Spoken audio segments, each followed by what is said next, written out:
Welcome to the Most Notorious Podcast. I'm Eric Rivenis.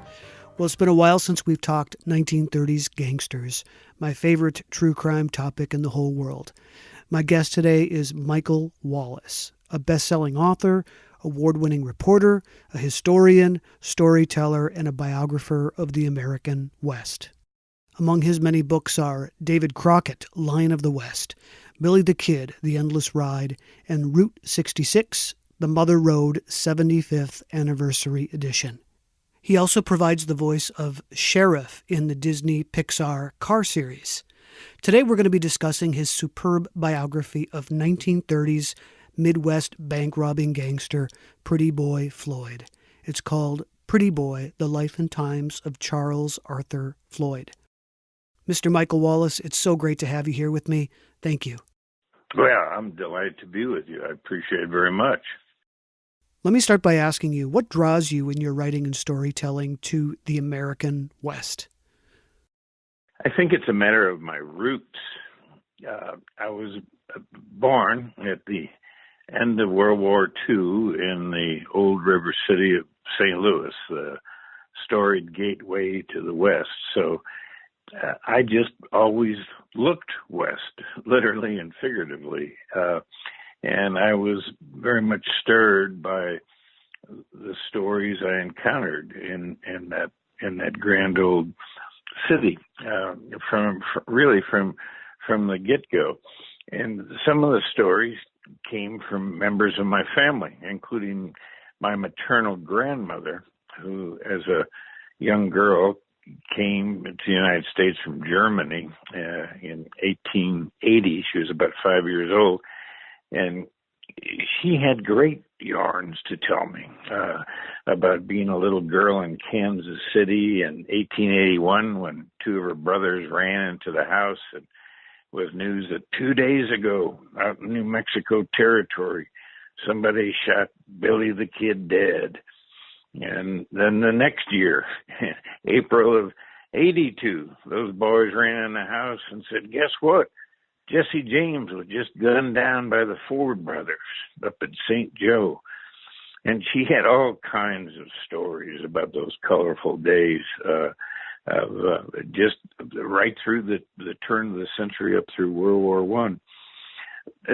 So it was a matter of geography. It was a matter of being born in Missouri, which we call the mother of the West, since so much of all the Western trails and traces, a lot of them started in Missouri. The Pony Express, the Santa Fe Trail, the California Trail. We also produced some of the best outlaws and promptly sent a lot of them down to old Indian Territory, where I now live, in Oklahoma. So it was just natural. And so as a young boy, I sort of declared my major, if you will, and that was the American West, both historically and the contemporary American West as well. So before we get into the man of the hour, Charles Arthur Floyd, let's talk a bit about his family. How did the Floyd family come to live in Oklahoma?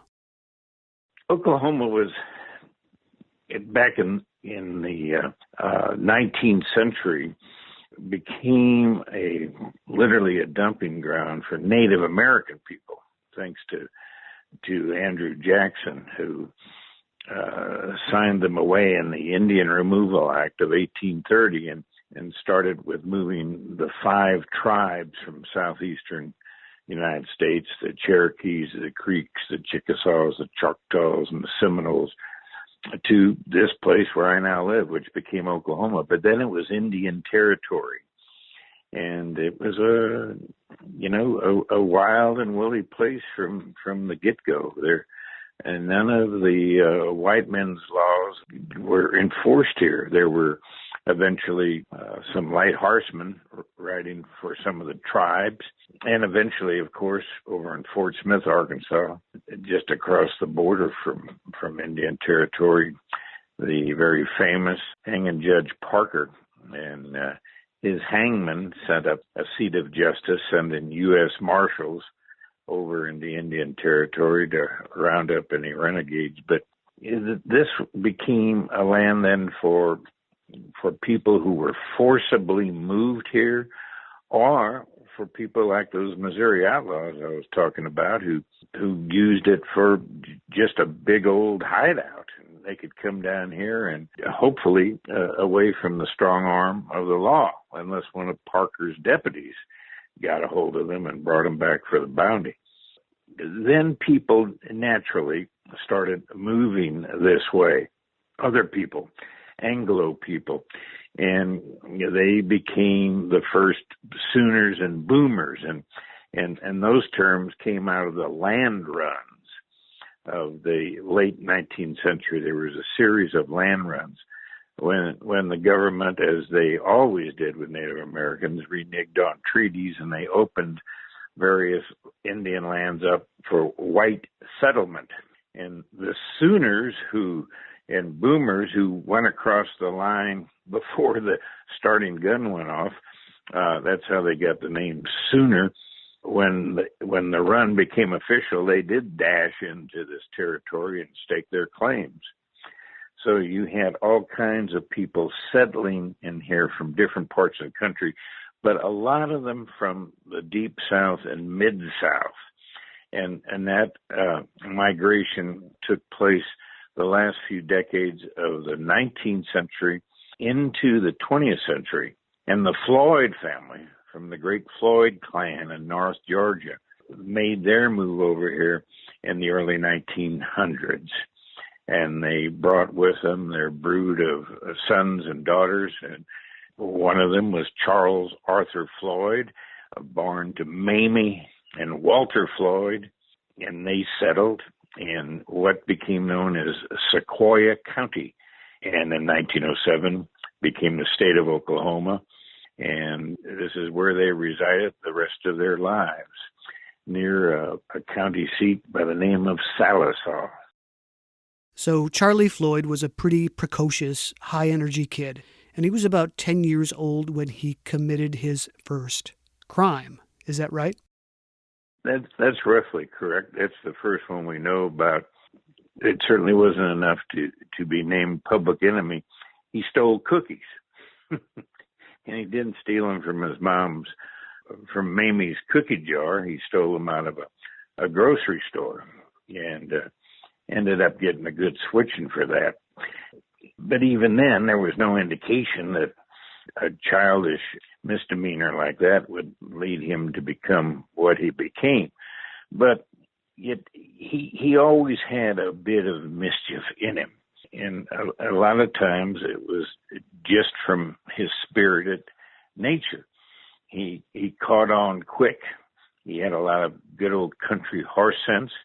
He had a little bit of book learning too, but he came from this big family, and he learned all the tricks of the trade and then some.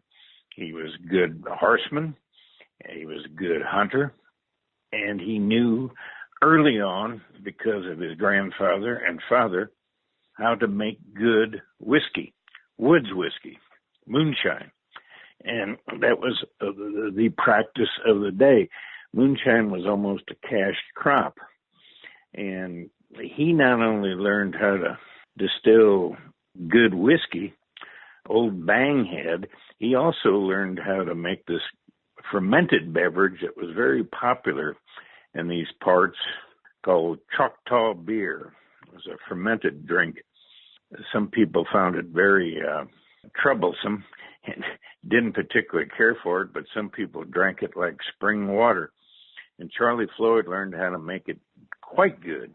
And early on, many years before he earned the name, or was given the name Pretty Boy, a name he despised, by the way, he was called Chalk, C-H-O-C, which stood for Choctaw beer. And you'd see him riding his horse down the lane or coming into Sallisaw from the little village of Aikens, where the Floyd family had their home. And they'd say, here comes old Chalk Floyd.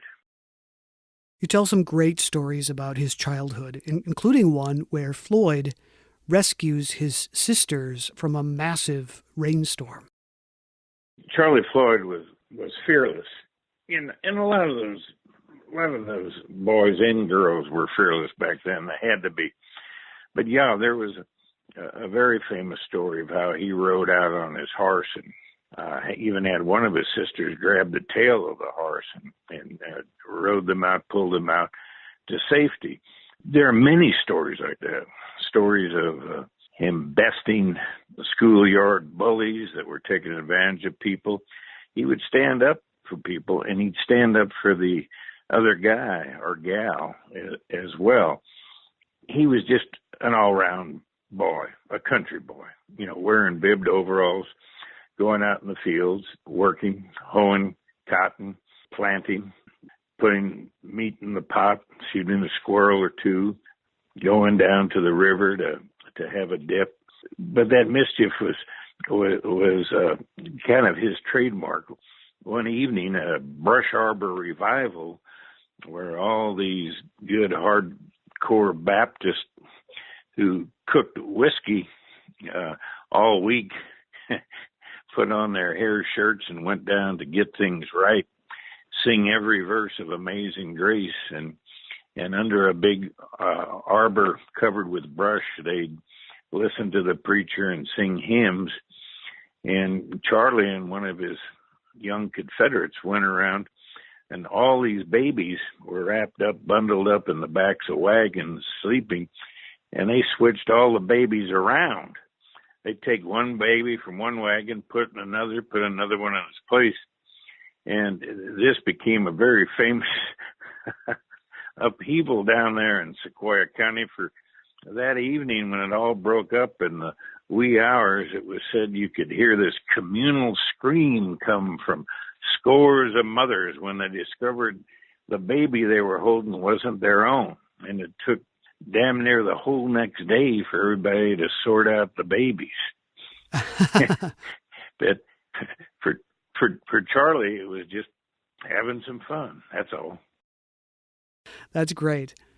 So his family is entrenched in the community, very respectable. He's got lots of brothers and sisters and watches them get married one by one. But he's not the type of guy that's necessarily interested in settling down. Yes.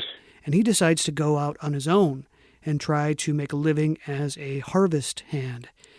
And he does that for a while, but he ultimately ends up in Wichita, Kansas, where he falls under the spell of a bootlegger and fencer named John Callahan. Is that correct?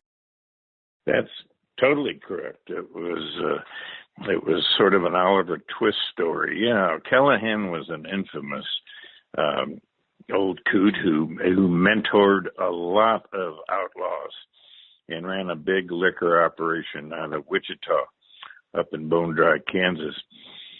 Charlie Chalk Floyd, when he went on that harvest rounds, going from farm to farm with those gangs of harvest people, he had already started a relationship with a beautiful young gal down in Sequoia County named Ruby Hargraves, and Ruby became the love of his life. But he went out to earn some money, and that's when he really started slipping over the line. And by the line, I mean that very thin, precarious line that separates good and evil.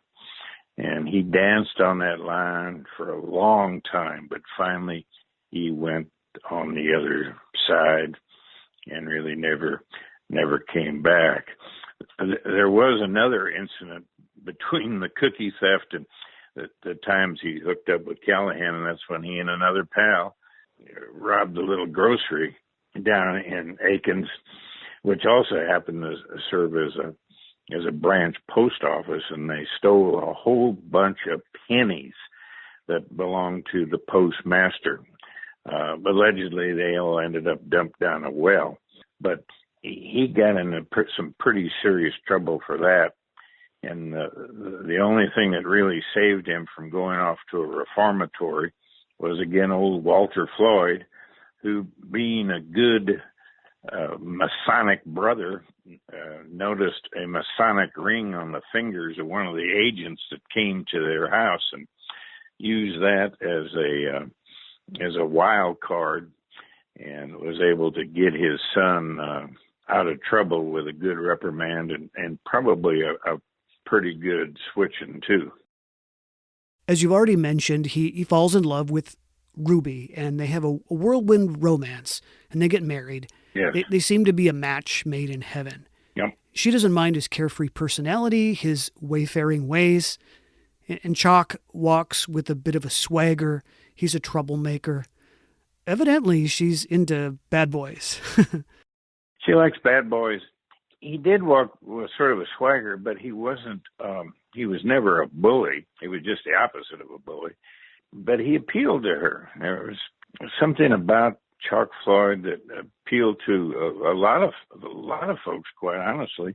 In Ruby's case, it was an amorous appeal, and they got married, and it wasn't long before they had a child, their only child, a boy, and they named him Jack Dempsey Floyd, after Pretty Boy's hero of the time, the great boxer, of course, Jack Dempsey.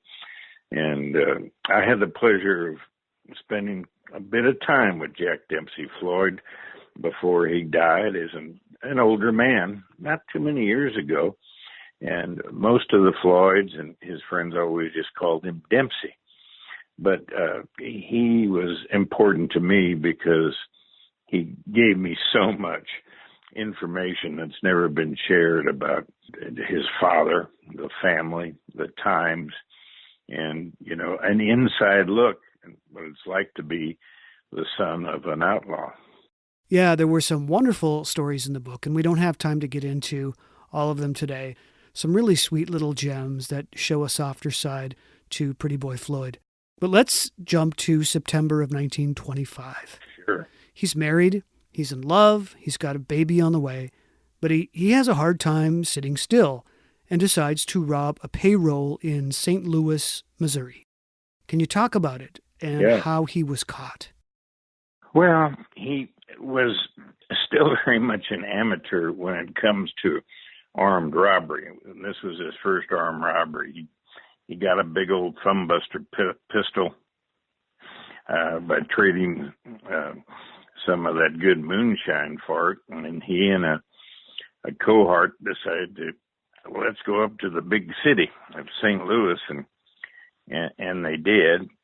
They cased out a payroll that was coming out of the Kroger stores. And I think most people know what Kroger's are. They were a big grocery chain, and they robbed the payroll, but they made the mistake of celebrating far too long and too much. So they headed on back, finally down to Old Indian Territory, now, of course, Oklahoma, thinking they'd be safe as the James boys were and the Youngers when they used to come down there. And they found out they weren't. They might have pulled off an almost $12,000 payroll robbery from the Kroger grocery that was on its way to the bank, but he and his buddy were identified by witnesses, people who thought they could identify the robbers. So the St. Louis authorities got on their trail, and eventually that trail led to Sallisaw, and where the authorities asked the local constables and sheriff to keep Floyd and his friend locked up until they could send some officers down there to Sallisaw, to the county seat, to see if these indeed were the guys. And as it turned out, they were. Their automobile, in fact, there was even a headline at that time that the automobile betrayed them. They get this big old fancy car, and it was easy to track that down. And now Charlie Floyd started, for the first time, making it in the newspapers and in the police log. Even though they vehemently denied it, there was no way he could get out of it. No way at all. So they were charged with highway robbery. They were brought up in chains to St. Louis for more questioning. The Floyds were were quite upset. Walter couldn't call in any more wild cards from his Masonic brothers for this one. There was no way to alibi it this time. And he went to trial, and much to the dismay of his bride and her little boy and his mother and the rest of that family, he was sent off to do a 5-year stretch in the Crossbar Hotel, the penitentiary at Jefferson City, Missouri, overlooking the Missouri River. And that's where he went. He was now a convicted felon. He was now a bandit. So he does quite well in prison, considering. For the most part, he manages to keep his nose clean. At one point, you write, he got into some trouble when guards searched his room and found some dope, which, as you mentioned in your book, he was probably selling for extra cash, trying to get by and do his time. No real fights at all while in prison either. Oh, not really. He took a poker to it, people, including a guard, and he learned, really, he got his master's degree in crime in the prison, though, like so many young guys do.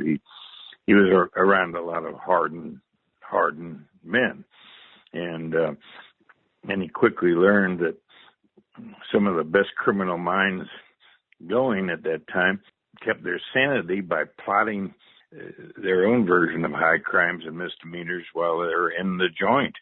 You know, just if they could get away with making some contraband coffee or jamoke or even brewing some strong drink or getting in some narcotics or this, that, and the other. It just sort of lubricated their mind, kept them alive, gave them something to do.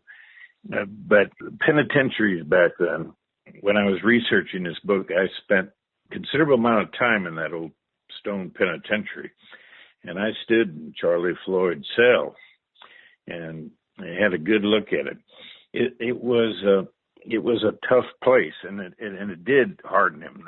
They had long work days. They'd work half the day, 12-hour work days, and they just didn't sit around pumping iron or going to classes. It was almost like slave labor. And prisons were tough, and there were a lot of rules to abide by, and some of the guards in there could have traded places with the inmates, and you wouldn't have known the difference.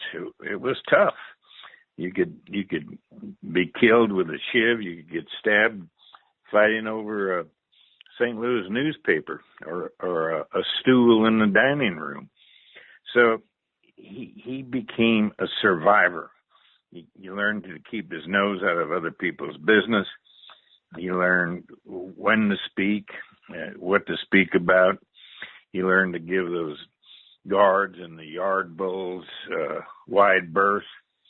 He just did his time, as he was saying. But, you know, I remember the end of that one chapter in my book where I'm talking about Floyd in prison and describing the prison, and I think I captured it when I had this whole litany of that in this prison there were no counselors, there were no psychiatrists, psychologists, and guards behaving like zookeepers and so forth, and no one really cared. And that's where the term stir crazy came about, because a lot of them did go crazy. Some of them wanted to go home so much that they killed themselves just to get out of there. And I remember the last couple of lines of that chapter, that there was a chaplain and a place to pray, but God was afraid to enter. Monsters live there. And that pretty well sums up that jail experience. And he was a lucky man when he got out of the Jeff City pen and back out into the fresh air. Except for the fact that his wife divorces him just months before his release, right? Yep. She did. While he was doing her time, she did her time as well, but she took up with another man, ended up in Kansas with this fella and with little Jack Dempsey. And Charlie, meanwhile, heads due west out of Jeff City. Jefferson City's right in the middle of Missouri, halfway between St. Louis and Kansas City. And he left the pen in Jeff City and headed right into Kansas City, into a town controlled by a big patron, the political boss of the city, Tom Pendergast, who later was quite influential in seeing the future president, Harry Truman, a good Missourian, get his start in politics. Kansas City was one of the towns in the 20s, 30s, a little bit before and after that time too. It was known as a safe haven for criminals. Up in the St. Paul, Minneapolis area, it was considered a pretty good safe haven as well, and certainly down in Hot Springs, Arkansas, anything went there, and you could get into those cities. You could get different identification. You knew nobody was going to pinch you. You were pretty well safe and had the run of things. And in Kansas City at that time, 1928 was pretty much a wide open town. But just as 1929 dawned, Ruby filed that divorce action. It was actually up here in Tulsa County, and they had been married 5 years, and she charged him with neglect, and the divorce was declared, and she went her way. But Charlie wouldn't have that, and eventually, of course, he went up and, as they say, fetched her. He just came in there, and much to that poor man's chagrin, the one she took up with, he marched out with Ruby and his son. And they took up life together once again as he expanded his career as a highwayman, as a bandit, as a criminal. So it was not long after he was released from prison that he gets his famous nickname, Pretty Boy. Can you talk about how this famous moniker was bestowed upon him?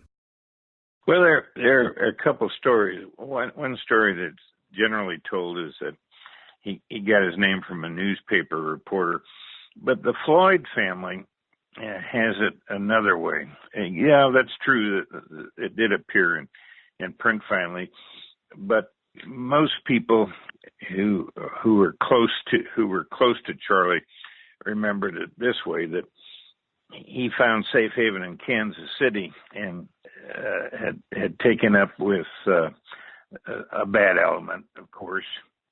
It was at Mother Ash's place, which was generally a gambling den and a house of ill repute.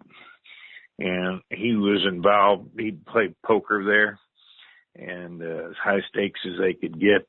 And one evening, one of the soiled doves marched into the poker game carrying a tray with steins of beer and Braunschweiger sandwiches to feed the gamblers. And she took a look at Charlie and probably sniffed his bay rum and his pomade, and she said, "My, oh my, aren't you a pretty boy?"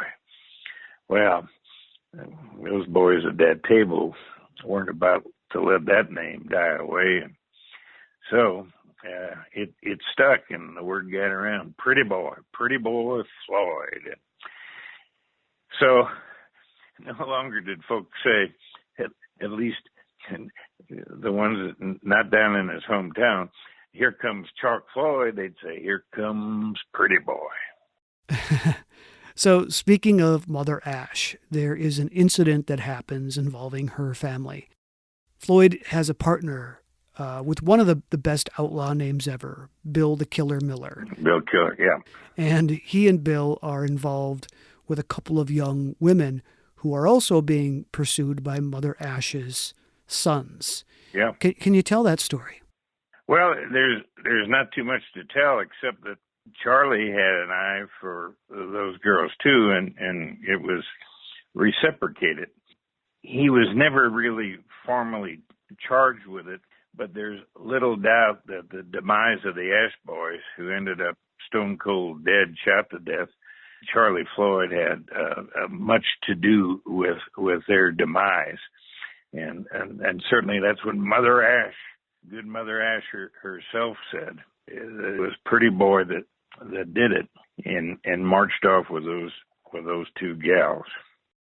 So Floyd continues on with his partner Miller, and they're involved in a botched robbery in Bowling Green, Ohio, right? Bowling Green, Ohio.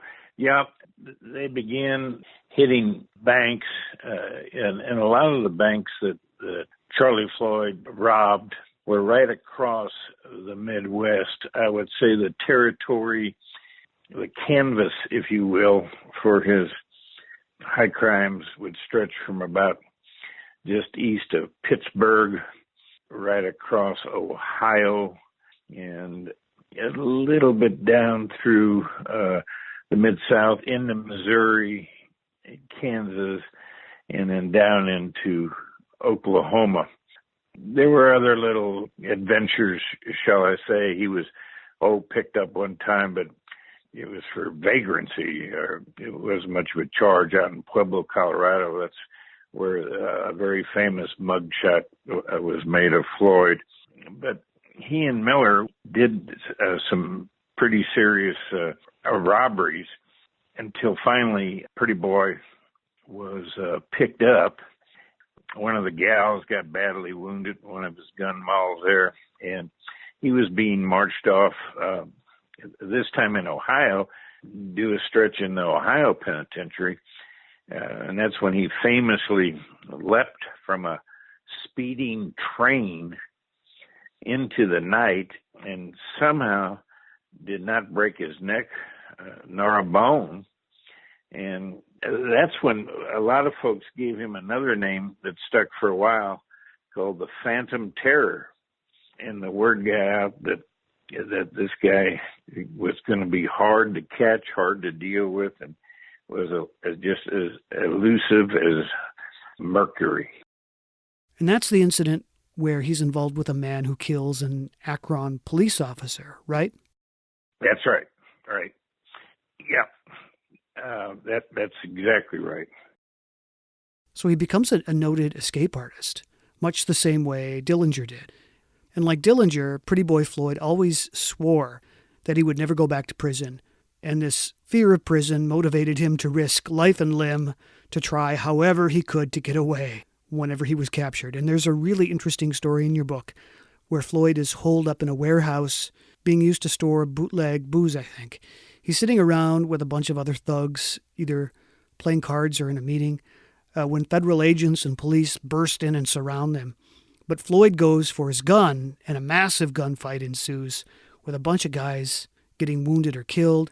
But Floyd manages to get away amidst the chaos. Right. And in that incident, I think it was a prohibition agent was shot and killed. So now we're starting to tally up crimes, you see.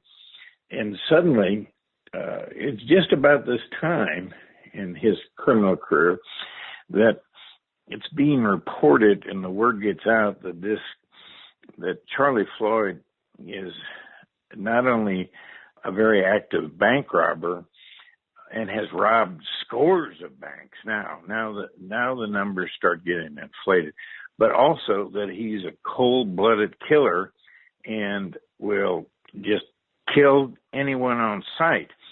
Now, I must insert a little something right here, because what you need to know is when I set out to write this book, I have spent years of my life as a reporter, an investigative reporter, a hard news reporter. I covered lots of crime. I covered lots of big crime and trials before I started writing books. And I brought to the table when I sat down to write this book the objectivity of a reporter. I shunned all the tales and stories I heard about Charlie Floyd being a Robin Hood. He was also called the Sagebrush Robin Hood. And there were many, many stories of him giving money to people and being just generally this nice guy. So I just put all that aside, and I had to spend about 4 months sitting in Sallisaw in Leslie's Cafe, drinking coffee that was stronger than coffin varnish in the midst of 4 liar's tables. I don't know if you know what a liar's table is, but they're all over the country, especially in rural areas and small towns. That's the table where all the old men, the wisdom keepers, gather in the morning to drink that coffee, swill that coffee, and talk about the weather, the sports, politics, to settle scores, and the more coffee they drink, the more they keep telling those stories. And with each telling, the story gets better and better. Well, I know all about liar's tables, so I sat amongst them, and they finally talked to me. And I told them what I was doing, and they said, well, we know of you. You wrote this other book and this and that. And they said, what are you trying to do? And I said, I'm trying to write a book about Chalk Floyd. And they said, well, and I'm sitting in a cafe. The Leslies are Charlie Floyd's nephews. There's a picture of Charlie Floyd hanging on the wall. But I sat down with all these old timers. I sat down with the family. I sat down with his son. And I said, this is what I'm going to do. I know you've been mistreated. I know there have been a lot of books that have been sensationalized, and he's been portrayed in movies as this wild guy. I know all of that. I'm going to let the chips fall where they may. In my book, I'm going to tell it like it is, like it was. And if I have to, I'm going to give the reader a jump ball, which is exactly what I did with the Kansas City Massacre and with the controversial death of Floyd, which I'm sure we'll get to. And that's why that whole family, that's why that treasure trove of intelligence from those people came my way. And I was able to get those great family photographs. I was able to get the intimate details, all the things, those little nuggets that every nonfiction writer, every biographer is searching for. And I quickly found that Floyd was indeed blamed for many, many bank robberies that he didn't commit, and also blamed for many, many killings that he didn't commit, like that poker game breakup when the officer was killed. We don't know whose bullet hit that man and brought him down. It could have been Floyd's. It was a gunfight. I do think he bears a lot of responsibility, Ian Miller, for the demise of the Ash brothers. And I know he killed other people, but I think he probably killed maybe 6 people.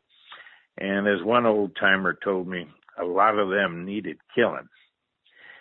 The only killing he ever talked about was when he was ambushed a few years later out in Bixby, Oklahoma, by a former sheriff turned bounty hunter. And he killed that man in a gunfight. And it bothered him because he found out the man had small children. And that bothered him. But as he said, it was kill or be killed.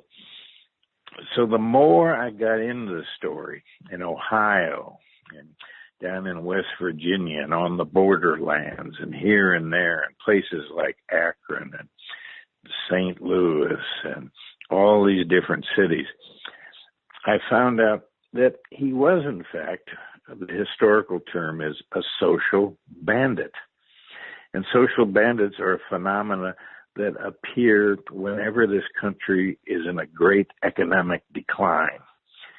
In the 1873 Depression, during Reconstruction with all that corruption, a great many outlaws emerged, most of them renegades from Quantrell and the border fights, the Youngers, the James, Bell Star, so forth.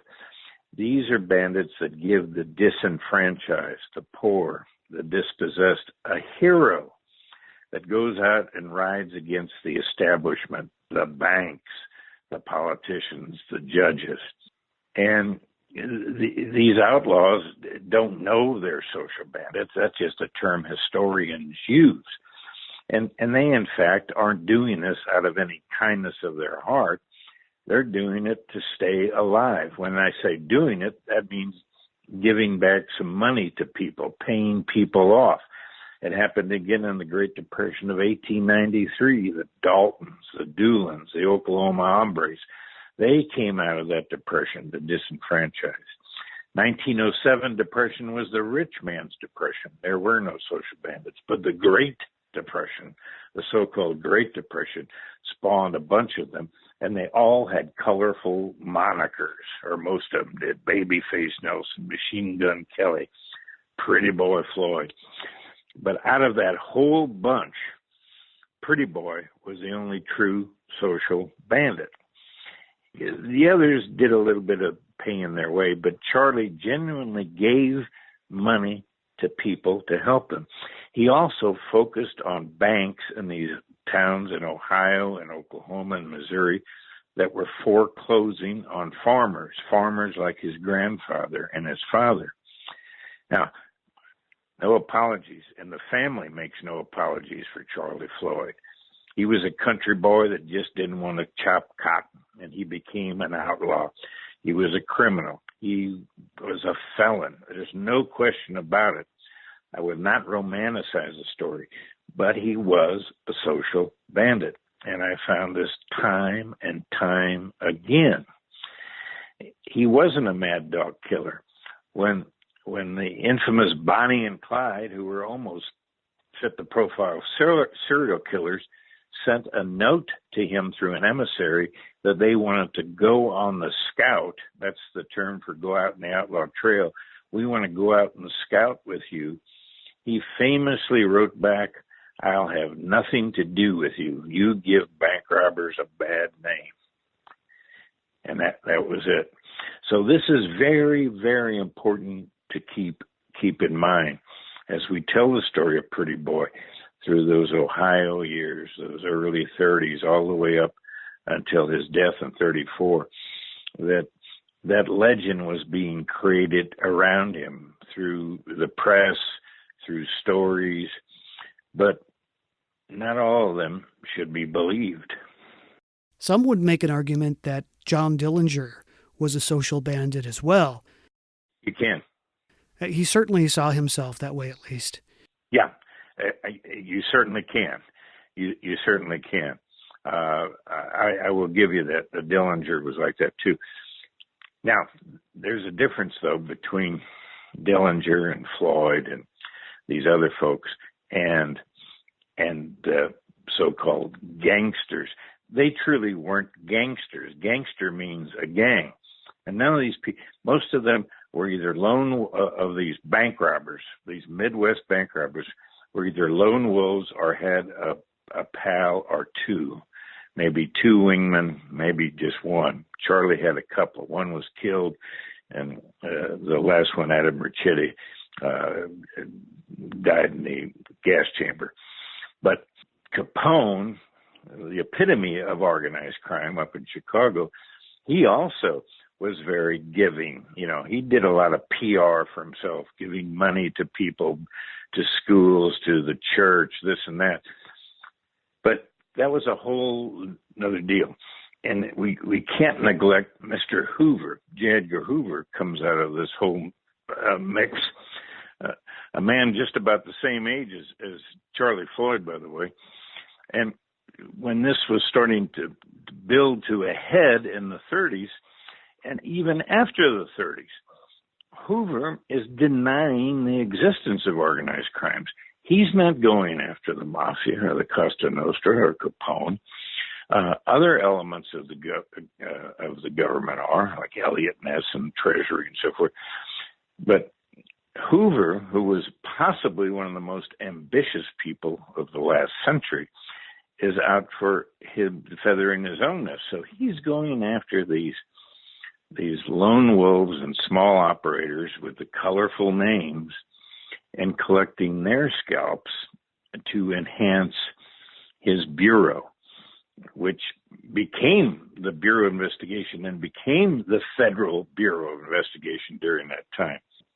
So that's all very important to keep in mind. And then, of course, Hoover plays a big part in the whole confusion, shall I say, of the Kansas City Massacre and later in Floyd's ultimate demise. So I'd love to talk about, if you don't mind, this time during 1931 and 32. Now, prior to this, Floyd was a bootlegger running booze during Prohibition, a few bank holdups, but eventually he becomes a full-time bank robber during these years of 31 and 32. He teams up with a guy named George Birdwell, and they go on a massive bank robbing spree. Do they have a unique approach to their robberies which set them apart from other bank robbing gangs of the time? Well, in some ways, the partnership of Charlie Floyd and George Birdwell was unique. Birdwell was a real dichotomy in many ways. He could preach fire and brimstone and quote gospel, but he was also a more hardened man. There's no doubt that oftentimes Floyd had to sort of serve to intercede and make sure he didn't get an itchy finger on that Thompson or that 45. A lot of those weapons, of course, had been liberated from National Guard armories or bought on the, I guess you'd say, black market. They were always well armed. But typically, the way they would rob a bank is this way. They would be well-dressed. They always well-dressed, creased trousers, wingtip shoes, a hat, tie, cravat. They'd drive into a town, little town, say Morris, Oklahoma. As a matter of fact, Charlie robbed that bank twice. They would hear about a bank, and he had a lot of kinfolk right around that area, by the way, and he'd pick up intelligence. Well, this is a fat and happy bank, and they've not been too kind to us, and they foreclosed on people. What they would do is they'd pick up a bank, and they'd go in there in broad daylight and brandish their arms and totally no masks or anything, and just take the money, put the money, get sacks of money, get the canvas bank bags full of money and so forth, as much as they could, with weapons brandished, and then they'd leave and they would take with them at least one teller or clerk, and they'd get back in their automobile. They'd put the bank employee up on the running board to hold on tight, and they'd take on out of town. And they'd have a route all figured out, lickety-split on some country road. And when they got pretty far out of town, 5 miles or so, they'd have the person jump off and wish them well, and they'd be gone. That was typically how they would rob a bank. Now, in 1933, Charlie and Birdwell pulled off one of the most famous robberies in Pretty Boy's career, shall we say, and that's when he decided to rob the bank in his, well, it wasn't his hometown, but it was the biggest town near Aikens, Sallisaw, to rob the bank down in Sallisaw. And I remember talking to Jack Birdwell about this, and Jack Birdwell was George Birdwell's son, and he had a lot to say about that robbery, as did the Floyd family, and as did a good many people.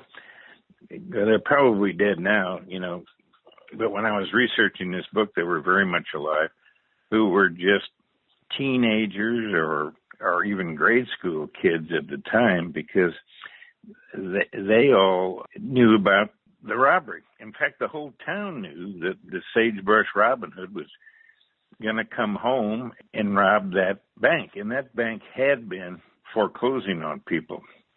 So it was no secret.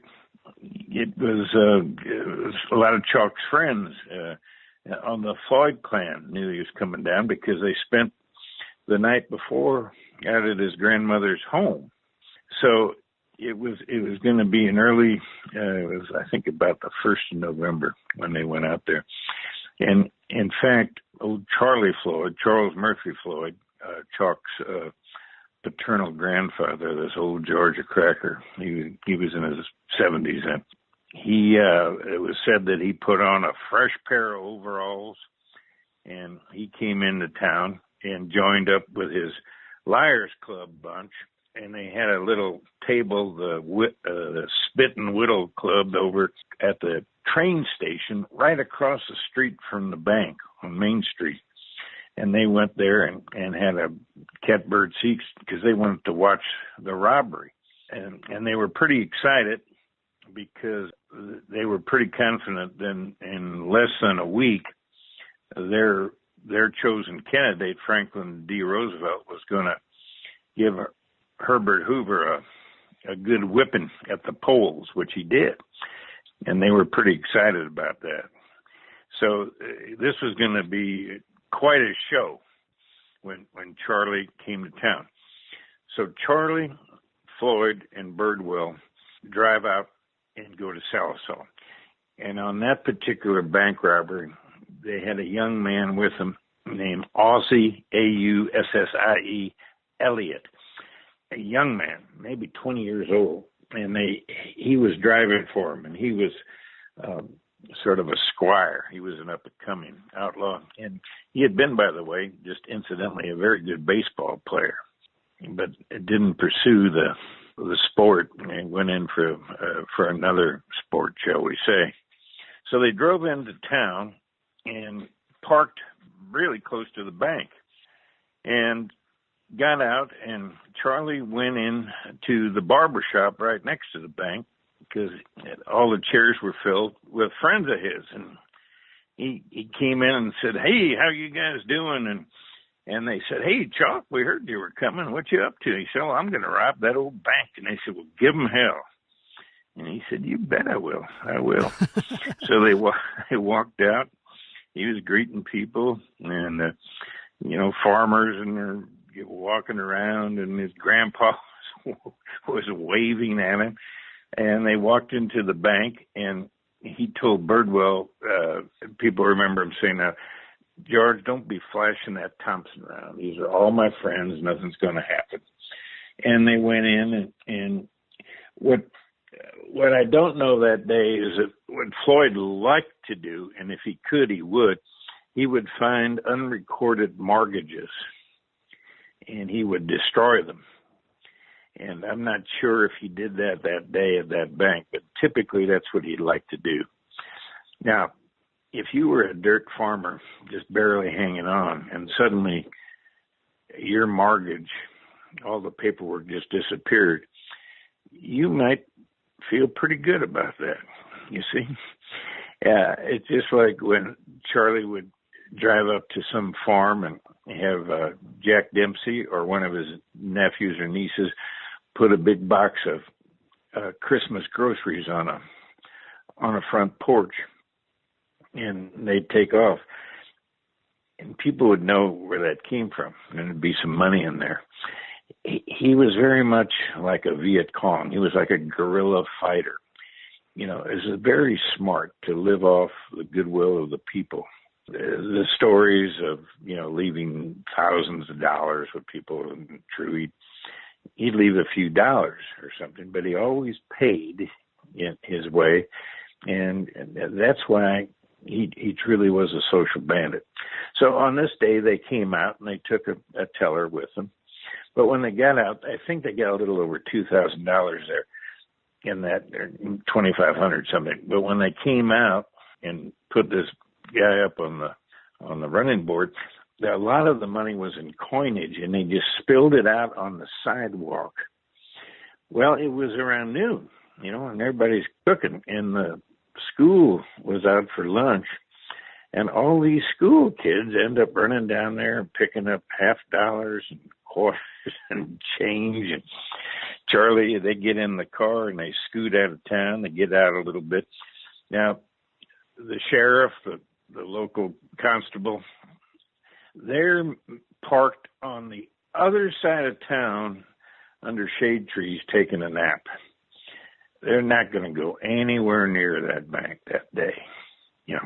It just so happens they decide to be over there. Okay. So they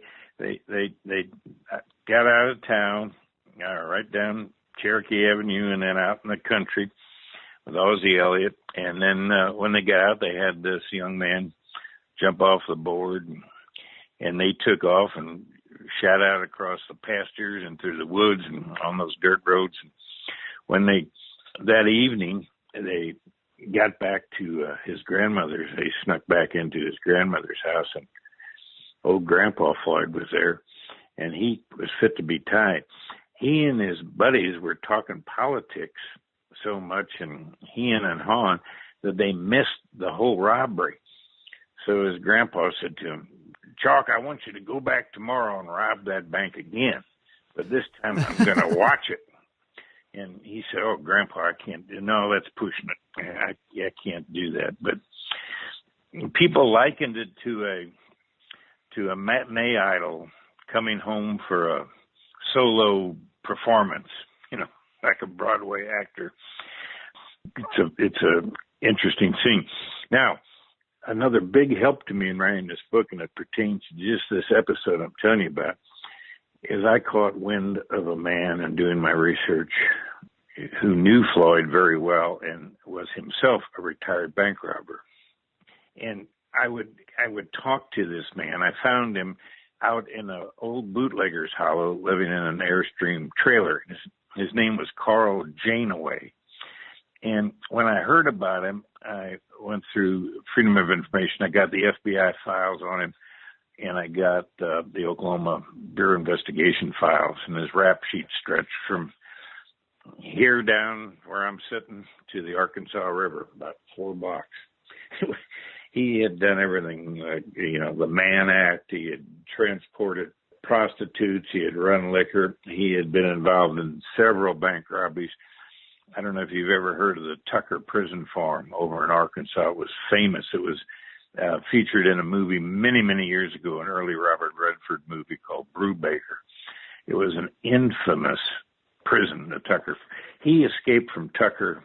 It was either 3 or 4 times and lived to tell about it. And then he did a hard time on the Rock at Alcatraz. And here he came out. He retired from bank robbing, and he was a good mechanic, and he specialized in souping up getaway cars. And Charlie was one of his clients. And he could take a Ford and just turn it into a good, sleek machine. And he would teach Charlie, taught Charlie the bootlegger's turn, where they could be driving down the road and just turn that wheel on a dime and go in the other direction. And to drive out in the pastures, create clouds of dust in the pasture and on the road, drag blankets and chains behind the cars to create that dust, carry 5-gallon pails of nails and screws and bolts, dump it on the road to blow out their tires, to take their stolen 45s and clip off the front blade sight so you could keep it in your scabbard. He didn't call it a shoulder holster. He called it a scabbard, just like the old days, and under their overcoat. And he said, I had mine, Janeway said, rigged up on elastic. And twice I actually put my hand in my coat and shot right through my coat, just whipped it right around and shot through my coat. He told me about Pretty Boy's pomade and the way he carried himself and different little things. Unbelievable information that I got from this Carl Janeway, who, when I met him, was about 95, and I traced him down to over the Illinois River, not too far from Tahlequah, Oklahoma, the Cherokee Nation capital. And I went into all these old garages, and I said, "You ever heard of an old timer named Carl Janeway?" And finally, I found one guy and said, "Yeah, he's that old bank robber. He lives out in this hollow where they used to bootleg, and where a few people died, including some soiled doves." And he drew a map on the back of an envelope, and I went out there, and I spied that little Airstream trailer. So I yelled in to the hollow. I said, "Janeway, Mr. Carl Janeway." And there was this silence, and then I yelled again, and then finally this old raspy voice came back. "Who are you? Are you a law? Are you a reporter?" And I yelled back in, "No, sir, I've come to talk to you about Chalk Floyd." Again, a silence, and then, "Come on in." So I walked in there, walked up this little hill. The Airstream is all beat to hell, and the door's halfway open, just dark, and dark as the inside of a wolf's mouth. But I walked up to the door, and he said, "Come on in." And I opened the door, and this whole wave of this aroma of soiled linen and spoiled food, musty nightmares. And, oh, God, it hit me. I walked in, my eyes adjusted, and they're laying on this cot with one leg is this withered old man, and he had a 30-30 rifle with the safety off pointed right at my chin. So we kind of sniffed around each other like a couple of hound dogs. And then we eased down, and I sat down, and I told him my story about Chalk Floyd and the family, and that I was just telling the story the way it is. And that's when he told me all these things.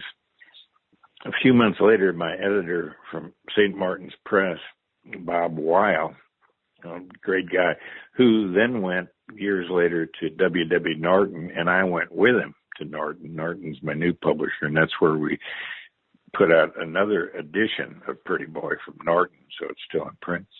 Bob Weil came with me. He came out to visit me. This is a total New Yorker. He's a little guy. He's very prim and proper and fastidious. Lives in this grand little apartment. If spats were in fashion, he'd be wearing spats every day. But he understands me and the West and Route 66 and all the things I love. And he loves to come out. So I took him to this bootlegger's hollow, and he was a little nervous. But now old Janeway knew us. I didn't have to do any yelling. There was no rifle. And we came in and sat down, and Janeway kind of eyeballed Bob. Bob sort of perspiring. And he said, "Now, what's this fella?" And I said, "Well, he's an editor. He's from New York City." And it was like the Pace salsa commercial. He said, "New York City." So then we started talking, and Bob was amazed all the stuff that came out of him. And that day I had stopped at this little gourmet market, and I got a big hunk of nice cheese and some crackers and some really nice cookies and some fruit. And I put a jug of a purple sack of Crown Royal in the basket. And at the end of our talk, we gave him that stuff, and he'd look at it, and he'd say, "Oh," he liked the cheese. He got to that whiskey, and he opened that felt sack and pulled out that whiskey, and he said, "You can take this back." He said, "Boys, if you've tasted Woods whiskey clearer than a baby's piss, you won't drink that store-bought stuff." And so we took it back. You can't imagine what that was like for this New York editor down there. But that's what really helped me with this book. People like that are sitting down with Elmer Steele, who was an old bank robber. He's dead now too. He opened up on a lot of things, you know. It's all a matter of timing. People getting ready to talk, and that's what's important. That's such a great story. I love hearing about how you managed to get some of these incredible stories in your book. I want to go back really quickly to that getaway maneuver you mentioned. It's just awesome. These getaway drivers practice this maneuver over and over again. And this is what these drivers were brought into these gangs to do. The way you explained it in your book, they'd be flying down the road, fresh off a bank heist. And then if they saw lights in their mirrors, the driver would find a sharp turn, hit the emergency brake, throw the steering wheel to the side, do a 90-degree turn, and then he'd release the brake and bolt on down the road. And in many instances, this would be enough to outdrive the officers following them. I never knew this before. Yeah, it is incredible. And that's what that on that day of that Sallisaw bank robbery, that's what Ossie Elliott was trained to do.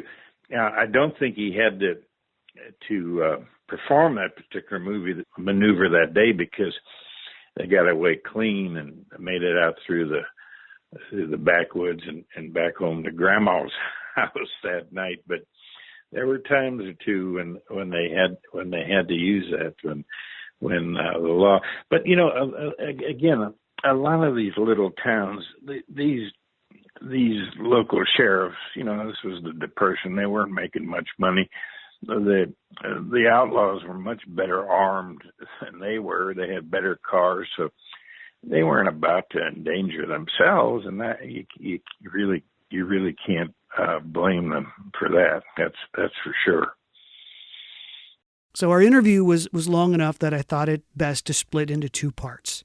The second part, which will air next week, gets extensively into the legendary Kansas City Massacre and the controversial death of Pretty Boy Floyd. So this has been the Most Notorious Podcast, broadcasting to every dark and cobweb corner of the world. I'm Eric Rivenes, and have a safe tomorrow.